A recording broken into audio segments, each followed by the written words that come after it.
Bismillahirrahmanirrahim. Assalamualaikum warahmatullahi wabarakatuh. Kami dari kelompok 6 akan mempresentasikan tentang rekayasa teknologi sanitasi pengelolaan limbah cair. Sebelumnya kelompok 6 ini terdiri dari beberapa orang, ada 6 orang, yaitu ada Aprilia Yuliade, ada Dede Wahyu Alamsyah, saya sendiri, ada Julfiani Matasari, ada Meliana Triwulan, ada Salma Irbah, dan Wahyu Kamala Dewi. Selanjutnya, pengertian rekayasa teknologi dan rekayasa teknologi sanitasi. Pertama ada pengertiannya. Rekayasa teknologi adalah bidang studi yang berfokus pada penerapan teknik dan teknologi modern, bukan teoristis. Menurut US Department of Education, rekayasa teknologi adalah bidang berkaitan dengan penerapan teknik dan prinsip-prinsip dan keterampilan teknis untuk mendukung insinyur yang terlibat dalam berbagai proyek. Rekayasa teknologi pada umumnya mencakup instruksi dalam berbagai teknik fungsi dukungan untuk penelitian, produksi, dan operasi, dan aplikasi pada spesialisasi teknik tertentu. Selanjutnya, rekayasa teknologi sanitasi, pengembangan dan penerapan teknologi di bidang contohnya air minum dan sanitasi yang efektif dan efisien ditunjukkan untuk meningkatkan pengelolaan sanitasi yang ramah lingkungan, akses yang lebih luas bagi masyarakat, kontinuitas layanan, perlindungan, dan pelestarian sumber daya alam. Selanjutnya ada manfaat rekayasa teknologi sanitasi. Yang pertama ada keberadaan karya rekayasa teknologi sanitasi memberikan manfaat bagi kesejahteraan masyarakat yang menggunakannya. Lalu yang kedua, keberadaan karya rekayasa teknologi sanitasi memberikan kemudahan bagi masyarakat untuk mengatasi permasalahan sanitasi sesuai dengan masalah yang dihadapi. Lalu yang ketiga ada solusi bagi peningkatan produktivitas dan efektivitas dalam menyelesaikan permasalahan sanitasi. Lalu yang keempat ada memicu kreativitas dan inovasi pembuatnya untuk terus berkarya mencapai optimal. Yang terakhir ada terciptanya lapangan pekerjaan untuk mewujudkan karya inovasi dan rekayasa teknologi sanitasi. Selanjutnya Selanjutnya saya akan menjelaskan tentang konsep rekayasa teknologi pengolahan limbah cair. Pengolahan air limbah dimaksud untuk menghilangkan bahan-bahan pencemar yang terkandung dalam air limbah. Tujuan pengolahan air limbah seperti berikut. Yang pertama, menghilangkan atau menurunkan konsentrasi bahan pencemar yang terkandung dalam air limbah. Yang kedua, menghindari terjadinya pencemaran lingkungan akibat pembuangan air limbah. Yang ketiga, memanfaatkan kembali air limbah yang telah dilakukan pengolahan. Yang keempat, efisiensi penggunaan air. Berdasarkan kandungan bahan pencemar dalam air limbah, pengolahan air limbah diklasifikasikan bagi berikut. Yang pertama, pengolahan air limbah secara fisik. Yang kedua, pengolahan air limbah secara kimia. Yang ketiga, pengolahan air limbah secara biologi. Yang keempat, pengolahan air limbah lanjut. Dan yang kelima, pengolahan lumpur. Yang pertama, pengolahan air limbah secara fisik atau physical treatment. Pengolahan air limbah secara fisik bertujuan untuk menyisihkan padatan seperti kayu, plastik, kertas, sampah, pasir, minyak, lemak, dan padatan tersuspensi. Pada pengolahan secara fisik diperkenal berbagai unit operasi atau proses seperti screening, comminution, grid simmer, akualisasi, sedimentasi, flotasi, dan filtrasi. Nah, di sini ada masuknya air limbah pasir, plastik, kertas, padatan tersuspensi, dan kemudian dilanjutkan dengan kegiatan unit operasi, peralatan proses pengolahan secara fisik, dan keluarnya air bersih. Selanjutnya dijelaskan oleh Meliana. Selanjutnya, ada pengolahan air limbah secara kimia. Pengolahan air limbah secara kimia bertujuan untuk memisahkan padatan tersuspensi yang sulit mengendap dalam waktu cepat, partikel koloid, dan padatan terlarut, baik yang bersifat organik maupun anorganik. Nah, pada proses kimia ini dibedakan menjadi proses netralisasi, pengendapan kimia, perpindahan gas, absorpsi, dan desinfeksi. Di sini ada intake air limbah dengan padatan tersuspensi, minyak dan lemak, dan bahan kimia atau gas, dengan melakukan kegiatan secara kimia yang menghasilkan air bersih serta limbah padat berupa padatan tersuspensi dan fog. Selanjutnya, ada pengolahan air limbah secara biologi. Pengolahan air limbah secara biologi merupakan pengolahan yang bertujuan untuk menyisihkan bahan-bahan organik terlarut yang biodegradable. Proses pengolahan air limbah secara biologi ini melibatkan penggunaan mikroorganisme. Mikroorganisme akan mengabsorpsi bahan organik dan mengkonversinya menjadi bahan organik yang stabil, seperti gas CO2, NH4, dan sebagainya. Dalam proses secara biologi ini dapat dikenalkan dua pengolahan, yaitu secara aerob dan anaerob, dengan mikroorganisme tersuspensi, mikroorganisme melekat, dan danau. Di sini ada intake air limbah, bahan organik biodegradable, mikroorganisme, dan udara atau tanpa udara dengan kegiatan proses biologi yang menghasilkan air bersih, gas CO2, CH4 atau N2, dan limbah padat mikroorganisme. Selanjutnya, ada pengolahan air limbah lanjut. Pada proses ini dibutuhkan beberapa sistem pengolahan air limbah yang bertujuan untuk menyisihkan kandungan nutrien dalam air limbah. Nutrien yang dimaksud adalah fosfor atau nitrogen. Proses pengolahan ini dapat dilakukan dengan penambahan bahan kimia untuk pengendapan fosfor atau injeksi udara untuk memisahkan nitrogen. Di sini ada intake air limbah fosfor dan nitrogen, bahan kimia atau mikroorganisme, serta udara dengan melakukan kegiatan berupa pengolahan lanjut dan menghasilkan air bersih, gas CO2, CH4 atau N2, dan limbah padat mikroorganisme. Presentasi selanjutnya akan dijelaskan oleh Julfiani. Ya, selanjutnya kita ke pengolahan lumpur atau sludge treatment. Sludge atau lumpur dihasilkan pada berbagai tahapan proses pengolahan seperti pada pengolahan awal yang dihasilkan lumpur berupa padatan yang mudah mengendap atau yang biasa disebut vlog. Maupun pada pengolahan kedua, itu akan menghasilkan lumpur berupa mikroorganisme. Adapun tujuan pengolahan sludge ini yaitu menstabilkan kondisi lumpur, mereduksi bau, menurunkan kadar air, dekomposisi bahan organik, dan membunuh mikroorganisme berbahaya. Lumpur yang tidak dilakukan pengolahan pada umumnya mengandung air kurang lebih 95-97%, sehingga dibutuhkan beberapa proses pengolahan. Adapun proses pengolahannya yaitu bisa dengan cara metode pengendapan, flotasi, filtrasi, dan pengeringan. Dan vakum filter press, dan centrifuge untuk kadar air 50-75%, serta dengan proses digestion untuk dekomposisi bahan organik dan mereduksi volume limbah serta bau. Penambahan bahan kimia natrium hidroksida atau pemanasan dapat membunuh mikroorganisme berbahaya.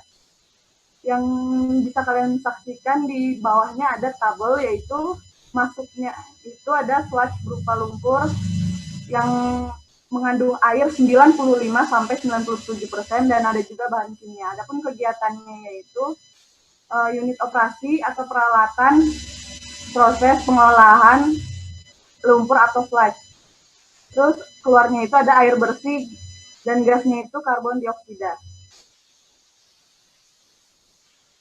Nah, selanjutnya kita akan masuk ke jenis rekayasa teknologi sanitasi pengolahan limbah cair.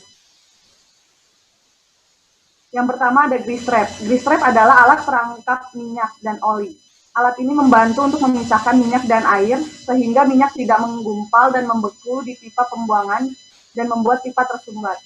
Terbuat dari pasangan bata maupun stainless steel atau fiberglass sehingga aman dari korosi. Alat ini cocok digunakan di rumah tangga dan di restoran atau kantin rumah makan. Grease trap terdiri dari minimal 3 ruangan, yaitu ruangan pertama terdapat basket yang dirancang untuk mampu menjebak padatan atau sisa makanan dari air cucian dapur. Air mengalir dari bawah ke atas karena massa minyak lebih ringan dari massa air. Ruang kedua dirancang untuk dapat menahan sisa makan halus dan lemak yang terjebak. Ruang ketiga terdapat pipa T dengan pipa ke bawah agar hanya air bersih saja yang dapat keluar melalui pipa outlet. Nah, ini adalah salah satu bentuk gambar grease trap yang dimana tadi sudah disebutkan terdiri dari 3 ruangan. Selanjutnya, materi selanjutnya akan dijelaskan oleh Wahyu Kumaladewi. Yang kedua adalah pengolahan air limbah dengan proses film mikrobiologis atau biofilm. Nah, sebelumnya saya akan menjelaskan dulu mengenai biofilm. Biofilm itu adalah sel mikroorganisme, khususnya bakteri, yang melekat di suatu permukaan dan diselimuti oleh pelekat karbohidrat yang dikeluarkan bakteri tersebut. Nah, media biofilter atau media penyangga yang digunakan dalam proses biofilm itu biasanya berbentuk butiran tak tertentu, papan, sarang tawon, atau lain-lain. Nah, contohnya itu ada MBBR. Lalu, proses biofilm ini dapat dilakukan pada 3 kondisi. Yang pertama itu ada kondisi aerobik, yang kedua anaerobik, dan yang ketiga kombinasi antara anaerobik dengan aerobik. Yang pertama proses aerobik. Proses aerobik ini dilakukan dengan kondisi adanya oksigen terlarut dalam reaktor air limbah.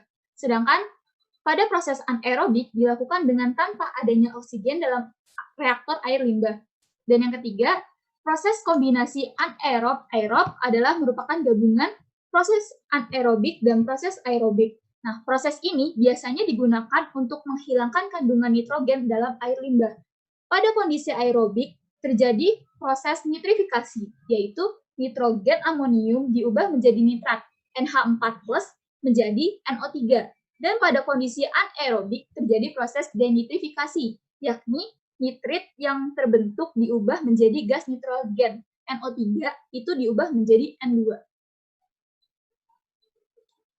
Suatu sistem biofilm yang terdiri dari medium penyangga, lapisan biofilm yang melekat pada medium, dan lapisan air limbah, dan lapisan udara yang terletak pada luar, yaitu di luar. Nah, senyawa polutan yang ada di dalam limbah, misalnya senyawa organik yaitu BOD, COD, amonium, fosfor, dan lainnya, akan terdifusi ke dalam lapisan atau film biologis yang melekat pada permukaan medium. Nah, ini adalah mekanisme proses metabolisme yang ada di dalam sistem biofilm itu secara sederhana.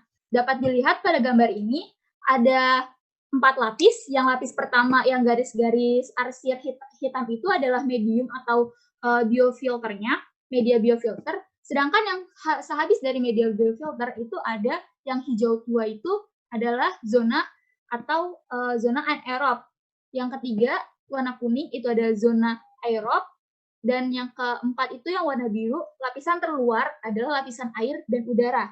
Nah, senyawa polutan tadi atau BOD, COD, amonium, fosfor akan terdiskusi ke dalam lapisan atau film biologis yang melekat pada permukaan medium. Nah, senyawa polutan itu akan larut menggunakan oksigen dan akan diuraikan oleh mikroorganisme yang ada di dalam lapisan biofilm, dan energi yang dihasilkan akan diubah menjadi biomasa.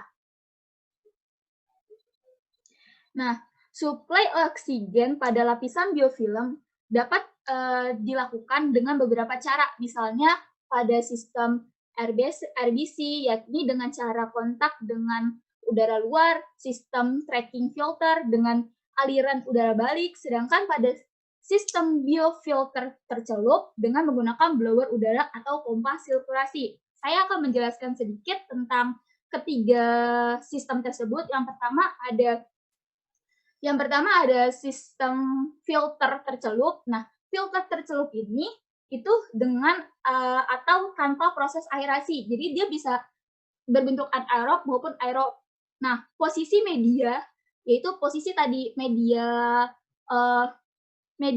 filternya itu, yaitu berada tercelup di bawah permukaan air. Nah, sedangkan tracking filter yang kedua itu adalah tracking filter. Tracking filter itu adalah proses pengolahan dengan cara menyebarkan aliran limbah ke dalam suatu tumpukan media atau ada beberapa media. Jadi dia bukan hanya satu media doang.